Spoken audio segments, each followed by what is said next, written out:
Chapter 1. Silence Beyond the Stars. The launch was silent.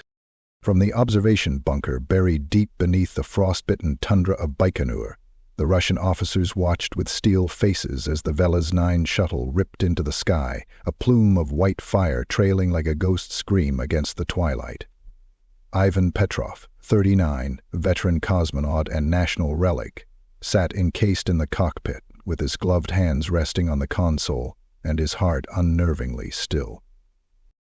Inside the craft, silence reigned.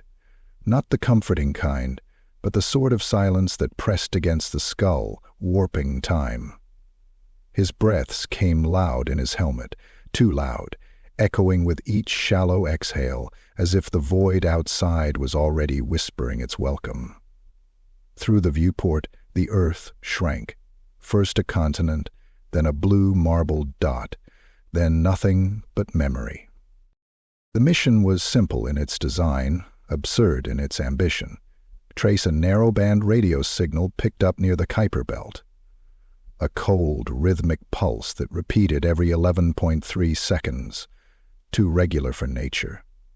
Too alien for comfort. American satellites dismissed it as an echo of quasar interference. The Russians weren't so sure, so they sent Ivan, a man whose wife had died in silence, whose son had vanished into Moscow's underbelly, whose last 3 missions returned with bodies instead of answers. A man who had nothing left to fear from the dark. Velas 9 glided past Mars with a predatory grace, its hull gleaming like a scab against the stars. Ivan recorded his logs with calm precision. Log 3, 72 hours in. Signal is stronger now, almost melodic, not a tone, more like a voice buried beneath waves. I've triangulated the source, changing course. I think I'm being watched. His voice cracked slightly in that last part. He hadn't meant to let that slip. The cameras caught it, the voice analysts flagged it. Then, just like that, Velas 9 disappeared. All telemetry ceased. Navigation dead. Vitals lost. The signal continued. The Russian government quietly mourned. A closed-door briefing declared Ivan a national hero. A commemorative statue was cast. His stern face, eyes carved toward the sky, a bronze lie to comfort the grieving. Behind the scenes, the station fell to whispers and long nights. No wreckage, no distress signal, just gone. Weeks passed. Then months. 6 in total. And then the sky opened. It was just after 3:12 a.m. in the Komi Republic, deep in the boreal wilds, when radar stations picked up a massive object entering the atmosphere without deceleration. No beacon, no trajectory, just a drop, like a stone thrown from God's hand. It hit the tundra near Lake Sarenpol with a seismic roar that shattered windows, hundreds of kilometers away. Fire bloomed briefly, but only smoke remained. Emergency crews dispatched, expecting twisted metal, smoldering fragments. What they found, instead, made hardened soldiers retch into the snow. Velas 9. Battered, scorched, but whole, not just intact, pristine, as if time had curled around. Its hull was covered in char, yet untouched by heat. The ship looked like it had landed, not crashed. And more impossibly, its systems were online. As the rescue team approached, instruments went wild. Compasses spun, radios screamed with static that bled into whispered syllables, no clear language, just breathless utterances. Some claimed to hear their own names. The hatch hissed open before anyone touched it. Steam poured out, thick and cold, like exhaled breath in winter. Then a silhouette emerged, tall, fluid, arms hanging loosely at its sides like a puppet on broken strings. They raised weapons. And then he smiled. Ivan. His flight suit was immaculate, zipped tight to the neck. His face pale and clean, eyes far too bright. He didn't blink, didn't speak. She smiled. Blood trickled from the nearest soldier's ear. He screamed and collapsed, seizing against the frozen ground. Another dropped his rifle, sobbing uncontrollably. Ivan stepped forward, boots crunching against the snow, head tilted, as if listening to a voice the others could not hear. A medic rushed forward, shaking hands, fumbling for a scanner. Ivan turned to her. He opened his mouth. "He will have opened the gate," he said, voice flat and layered, like two versions of himself speaking slightly out of sync. "They will have come through. I will have remembered you." The medic stumbled back. Her eyes rolled up into her skull, and she vomited black bile onto her boots before collapsing, twitching. Blood vessels burst in her eyes. No one else moved. Above them, the clouds churned unnaturally, forming concentric circles that pulsed in rhythm, 11.3 seconds apart.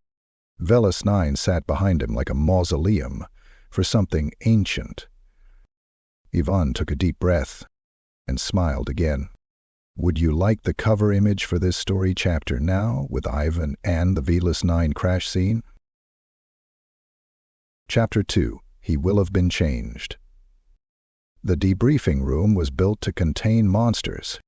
Deep beneath a retired missile silo outside Norilsk, the walls were 3 feet of reinforced steel laced with lead and copper filaments. No signal could enter, no signal could escape. The floor was sterile. The air filtered every 4 seconds. There were no windows. Only cameras, 12 of them, mounted like watching eyes in every corner, blinking red. Ivan Petrov sat at the center of it all, unmoving. He wore the same flight suit he had emerged in, still unstained, still zipped to the neck as though he had just stepped off the launch pad hours ago. His boots were wet from the tundra, leaving faint prints that never seemed to dry. His eyes, however, were wrong. There was no other word for it. Too bright, too still. They didn't track movements so much as anticipated, like watching a movie he'd already seen 1,000 times. Across from him, Agent Yuri Antonov leaned forward, fingers steepled beneath his chin. He'd interrogated war criminals, terrorists, broken men. But Ivan wasn't broken. He wasn't human. Not anymore. "State your name for the record," Yuri asked, voice low, calm. Ivan blinked slowly. His lips curled, not a smile, but the memory of one. "I will have been Ivan Petrov." Yuri frowned. "Ivan," he repeated, slowly. "Where did Velis 9 go?" Ivan tilted his head as though calculating how to answer. His voice, when it came, was thick with static undertones, like a corrupted transmission, as if something else was breathing in time with him.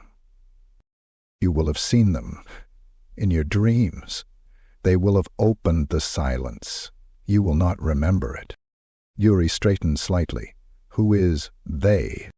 "They will have always been." Over the following 48 hours, Ivan was subjected to every test known to man, and a few that weren't. MRI scans revealed subtle shifts in his neural pathways, not simply damage but rewriting. Fissures had formed in his prefrontal cortex, microscopic cracks branching like roots of a growing tree.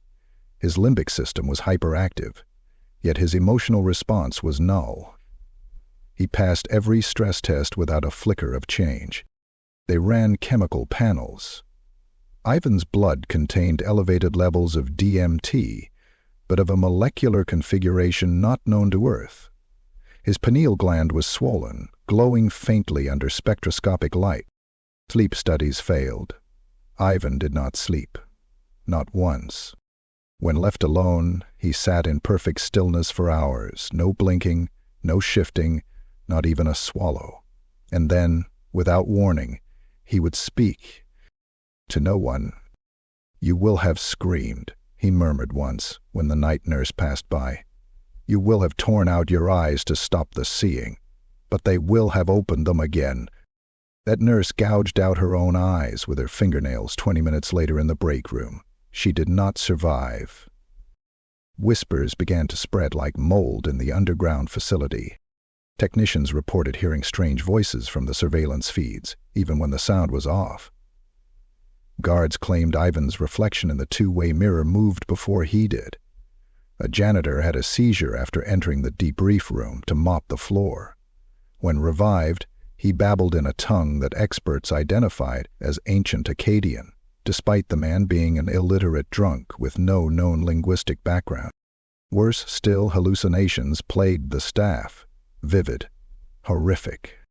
Lieutenant Smirnov saw his dead mother crawling across the ceiling, whispering Ivan's name in reverse.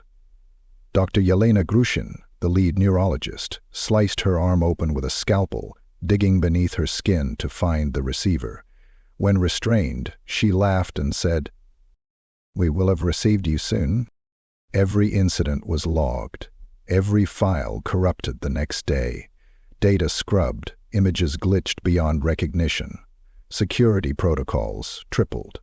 Ivan remained calm, always calm. On day 6, something inside the walls began to rot. The facility's plants blackened. Walls cracked. A smell, indescribable but foul, like meat boiled in static, permeated the ventilation system. Lights flickered in time with Ivan's pulse. One guard reported seeing a face in the CCTV static, not Ivan's, but a shape made of shadow, its mouth opening too wide. They dismissed him as paranoid, until the footage came in. Surveillance camera 4B2, 47 a.m. Ivan sits alone in his room, hands folded in his lap. He doesn't move. For 43 minutes, he simply stares at the far corner of the room, where there is nothing, no furniture, no reflection, just wall. And then he speaks. You will have arrived. There is a shift in the pixels, subtle at first, compression artifacting.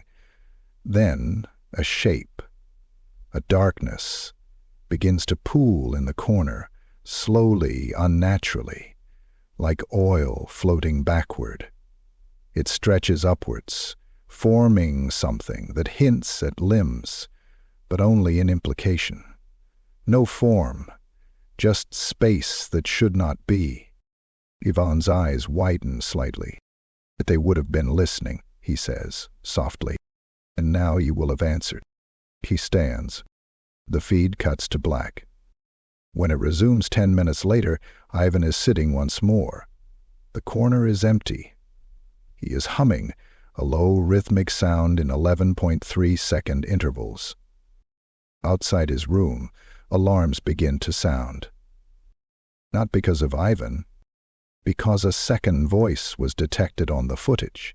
The AI scrubbers confirm it wasn't an echo. No one entered. No one left. But Ivan had been speaking with something. The debrief room is now sealed. Ivan is smiling again, not out of malice, but out of memory, as if everything has already happened, and he is simply waiting for us to catch up. Chapter 3. The visitors will have come. It began with the lights. One by one across Siberia they failed, not flickered, not dimmed, but snuffed out. Entire grids collapsed in perfect synchrony. Cities bathed in sterile fluorescence blinked into blackness. Planes dropped from radar. Satellites rolled lifeless in orbit. Hospitals surged and died on emergency power, their halls echoing with the sudden, wet screams of interrupted surgeries. At first, it was assumed to be a cyber attack. The Kremlin scrambled jets. Communication lines went dead. And then, just as suddenly, the power returned, but wrong. The electricity hummed at a pitch too low for human hearing, yet everyone felt it, deep in the skull, like an itch behind the eyes. Devices resumed function, but screens flickered with bursts of static that danced in the corner of one's vision. Phones rang with no caller.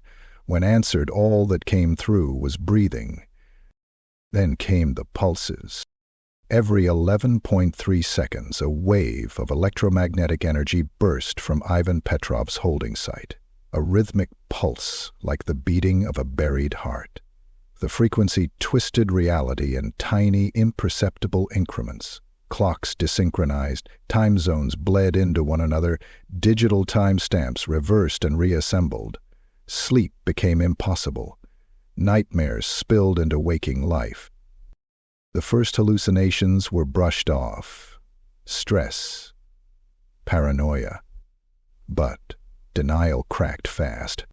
People began reporting identical dreams. A sky that wept in reverse.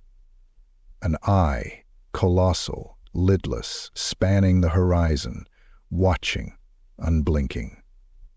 And cities, monolithic and impossible, twisting upward in defiance of gravity and logic, buildings growing like bone. "I will have remembered them," said one housewife in Yakutsk, eyes bloodshot, lips trembling. "They will have walked there. I saw myself there. I was smiling." She burned her children alive 2 hours later. When questioned what little remained of her, she said only, "They told me they would have forgiven me." All across the continent, people began speaking wrong. At first it was subtle, future past phrases, the verb tense misaligned. Then it grew stranger. Children whispered phrases in languages they never learned. Men recited numbers for hours without blinking, sobbing between strings of prime digits. Entire subway cars froze mid-conversation and began chanting, "He will have always been us," over and over, quietly, calmly, bleeding from the nose. The visitors came at dusk. They weren't seen, not directly. They appeared only at the edges of vision, tall and thin and slightly too bent, their limbs folding at impossible angles. A government drone caught a frame of one, only a blur, a smear of black and gray like burnt paper, floating upright. But people knew when they were near. A pressure filled the air. Radios whispered nonsense. Mirrors rippled. Pets fled into walls, screeching. Those who tried to look at the visitors directly experienced full sensory shutdown. Total blindness. Total deafness, total paralysis, for 11.3 seconds. And always when they passed came the voice, not spoken aloud but directly into the mind, a mimicry of someone you loved, someone you trusted. People will have needed you. You will have sung the code. The skin will have opened. Victims bled from the ears. Many bit off their own tongues to make it stop.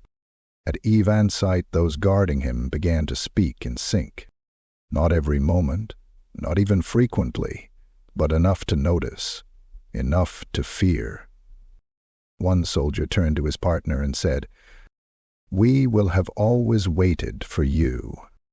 The partner repeated it, unblinking. A third chimed in. Then they turned their weapons inward. By the time security intervened, 8 men lay dead, arranged in a spiral with their skulls peeled open and stacked in a lattice pattern. Their brains were gone, not splattered, not destroyed, gone, extracted with surgical precision. Ivan, in the viewing room above, sat calmly watching. He murmured softly to himself, "Me'll have opened the garden again." His eyes glowed faintly. In Moscow, the white silence took hold. A 14-block radius near the Ministry of Defense went dark. Drones sent in vanished. Troops who entered were found wandering outside the zone minutes later, naked, shaved, muttering, "I was not me. I will have never been me." Inside the radius, reality buckled. Photographs of the area showed warped streets bending skyward, lampposts melted into bone, writing on signs replaced with glyphs never before seen. Civilian exposure spiked. Reports flooded in of strangers staring too long, blinking backwards, repeating your own thoughts before you had them. Some began to reprogram others just by speaking. A man whispered to his wife. She whispered to the postman. He went home and slit his daughter's throat. When the police arrived, he was sitting on the couch, smiling gently. "She will have asked," he explained. She will have needed to. The final sign came from the upper atmosphere. Satellites began broadcasting encrypted messages from themselves, data streams that were never programmed. Engineers cracked the sequences. They formed a phrase, repeated endlessly in binary. You will have been received. Then the sky blinked. A flash of nothing swept across the earth. No light, no sound, a negative pulse of absence. Planes stalled, oceans stilled, even the wind stopped. And across the globe, in every time zone, every city, every room, people turned to face the same direction, toward where the eye had once looked down in their dreams. They whispered in unison, "The visitors will have come." And the world exhaled, but no one remembers breathing in. Chapter 4. The reprogramming will have begun. At first they blamed the interference on atmospheric anomalies. But no storm, no solar flare, no magnetic shift could explain the voices echoing across every radio frequency in Russia. Not on every channel, only the in-between, the dead zones of static. Turn the dial just slightly, and beneath the hiss, a voice. Faint, but unmistakably human. You will have walked the path. You will have sung the shape. Veins stronger. Will have remembered you. And finally, as clear as if he sat beside you, you will have become. It was Ivan Petrov's voice. But no transmission equipment was active. No signal was traced. He was still confined in the reinforced vault beneath Norilsk, sealed behind 4 layers of containment, his mouth gagged and monitored 24/7. And yet, his voice reached across the wires, bleeding into devices that had never even been powered on. He wasn't transmitting. He was broadcasting. Televisions flickered to life on their own, displaying not programs but looping frames of people's own homes, seen from impossible angles. Cameras showed themselves. Screens showed watchers watching. Every device a mirror now. Every mirror a door. News anchors stammered through teleprompters before tearing their jaws open mid-broadcast, tongues blackened, gasping. It will have been us. Then the towns began to die. It started in the north, a mining settlement named Berkyansk, a quiet, frozen place, gone silent overnight. When the military arrived, they found every street pristine, no signs of violence, no blood. But the people were wrong. They stood in doorways, sat at dinner tables, lay in bed, eyes open, mouths slightly parted. When approached, they turned in perfect unison, heads cocked identically, smiling. And they spoke, not like a chant, but like an echo. It will have been us. Their eyes bled tears of ash. 23 more towns fell in 3 days. No survivors, no conflict, just stillness and the repetition of a single truth. Point will have been us. In Moscow, the veil slipped entirely. A hidden document, buried beneath 1,000 firewalls in the Ministry of Deep Space Communications, was decrypted by accident when a technician's screen flashed blue and pulsed at 11.3-second intervals. The file was called Vel9_origin. Inside were transcripts of the original signal, not just a beacon, a message. Do not answer. Remember backward. Who will have gone shall return, but he shall not return alone. The last entry was a waveform, audio. When played, it triggered mass seizures in 3 analysts. One clawed her own cheeks off, laughing. The others drew spiral glyphs in blood. The glyphs matched symbols etched into Ivan's bones, now visible under enhanced scans. They hadn't been there before launch. Reality decayed like old film stock. Entire highways looped endlessly. Drivers found themselves passing the same tree again and again until their teeth began falling out from time dilation. Cities warped, shadows stretched against natural light, windows looked inward, clocks spun counter to heartbeat, and in the static between every second, the visitors stepped. No longer hiding. They shimmered in doorframes, tall and skinless, wrapped in layers of time like wet fabric. Their faces were ours, but wrong, flickering, like puppets whose strings were pulled from the other side of the veil. They did not speak aloud. They entered people, merging with those already touched by Ivan's influence. The transformation was never clean. Witnesses described spasming bodies twitching mid-air as bones elongated, twisted, snapping like brittle branches, only to reform. Skin melted into smoke, reforming as overlapping versions of themselves, blinking in and out of phase, flickering between here and elsewhere. One man, caught on camera, merged mid-sentence with a visitor. His scream looped through his open mouth for 27 minutes. His limbs bent backward. His voice layered in quadruplet, each version echoing from a different moment in time. I will have screamed, I will have begged, I will have accepted. The reprogrammed began spreading. They did not use violence, they used words. Whispers in crowds. Murmurs over phone calls. A stranger brushing past you leaning in to say, I will have opened your garden. And suddenly, you change. Your memory erodes, your voice shifts. You speak of cities no one's built, of names that haven't been born yet. You forget your reflection, and it forgets you. And then you begin whispering, too. Ivan remained still in his cell. The cameras showed him unmoving, eyes shut, humming. But his shadow twisted. It grew longer, split, formed antlers, wings, mouths. Every 11.3 seconds, it twitched in time with the electromagnetic pulses. And across the country, thousands repeated, in absolute, unwavering harmony. The reprogramming will have begun. And it had. Chapter 5. He will have always been here. The collapse wasn't an explosion.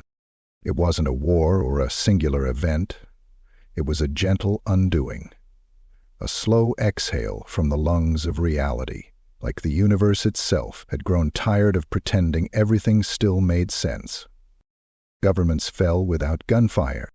No battles, no rebellions, no declarations of war. They simply stopped functioning. Presidents were found standing naked in gardens, repeating lines from their own childhood diaries. Generals ordered troops to dig trenches in highways to hold back the forgotten waters. Parliament buildings filled with salt water. Entire nations recited contradictory orders in perfect synchrony, their eyes unfocused, their mouths smeared with soot. Every 11.3 seconds, a pulse washed through the earth, not felt, but known. Not sound, not light, something deeper. A rhythm beneath rhythm. The heartbeat of the end. Satellites caught it first. Images filtered in, flickering, unstable. They showed new structures forming across the planet. From the Atacama Desert to the Arctic wastes to beneath the oceans themselves. Cities, but not cities we built. Impossible cities, wrong. Their angles defied perspective, rising and folding in on themselves like an optical illusion rendered in obsidian. Buildings grew upward and downward at once, spirals blooming like tumors into the sky. Roads looped endlessly. Spires bent toward stars that hadn't yet formed. Doors opened into shadows that didn't lead anywhere you could follow. These weren't cities for humans. They were remembrances, architectural memories of a future that had already passed. Some dared approach. None returned intact. Survivors, if you could call them that, spoke in split voices. Their bodies bled from pores no one could find. Some floated inches off the ground, always tilting northeast. Others vomited white sand and couldn't stop smiling. In the final days, screens around the world turned black. All of them. Phones, TVs, tablets, billboards, airports, hospitals, bedroom nightstands. And then, across every screen simultaneously, his face. Ivan. Not the Ivan that had launched into space. Not even the Ivan that had emerged months later. This version was broken, not physically. His features were intact, smooth, composed, but digitally, glitched, stuttering between expressions, his smile frozen, yet constantly twitching at the edges. Behind him, darkness. No walls, no setting, just a shifting black, filled with shapes that almost looked like limbs. The static cracked, not white but oily, and the image stabilized. Ivan leaned forward, eyes wide, mouth parting, and he spoke. "We will have remembered that you were us." His mouth moved long after the words ended. Then the screens shattered. Not blinked, not turned off. They broke. Cracked inward as if sucked into a vacuum behind the glass. Every screen. Everywhere. The sky began to peel. It didn't fall. It didn't burn. It simply peeled, like old wallpaper, flaking in curls of blue, revealing something else behind it. Not blackness, not stars, but a swirling void of shapes, colors, memories, faces that never existed, languages unspoken, names half-remembered, like dreams slipping through wet fingers. Earth trembled, not from beneath, but from within. Gravity began to lurch in pulses. Buildings leaned, not from collapse, but as if turning to look. Birds flew upside down, rain fell upward. The reprogramming was complete. In the center of it all, deep beneath the ruins of the Norilsk facility, one man still remained. He had once been a scientist, or a soldier, maybe both. He had a name, but it had unraveled, scattered into the static. Now he sat in a collapsed hall of mirrors, each shard reflecting a version of himself not quite right, some older, some younger, some twisted into impossible shapes. He clutched a small photo in trembling hands. His wife? His son? He couldn't remember their faces. The image faded even as he looked at it. And then he saw it, himself, in the mirror, but not moving. The reflection leaned in and whispered into his own ear. He felt the breath, warm, cold, both, and heard the voice that was undeniably his own. "You will have always been here." And he smiled, not from joy, from recognition. He was not becoming. He had already become. His lips parted and he spoke again, for the first time in his own voice. "I will have always been." The world grew quiet.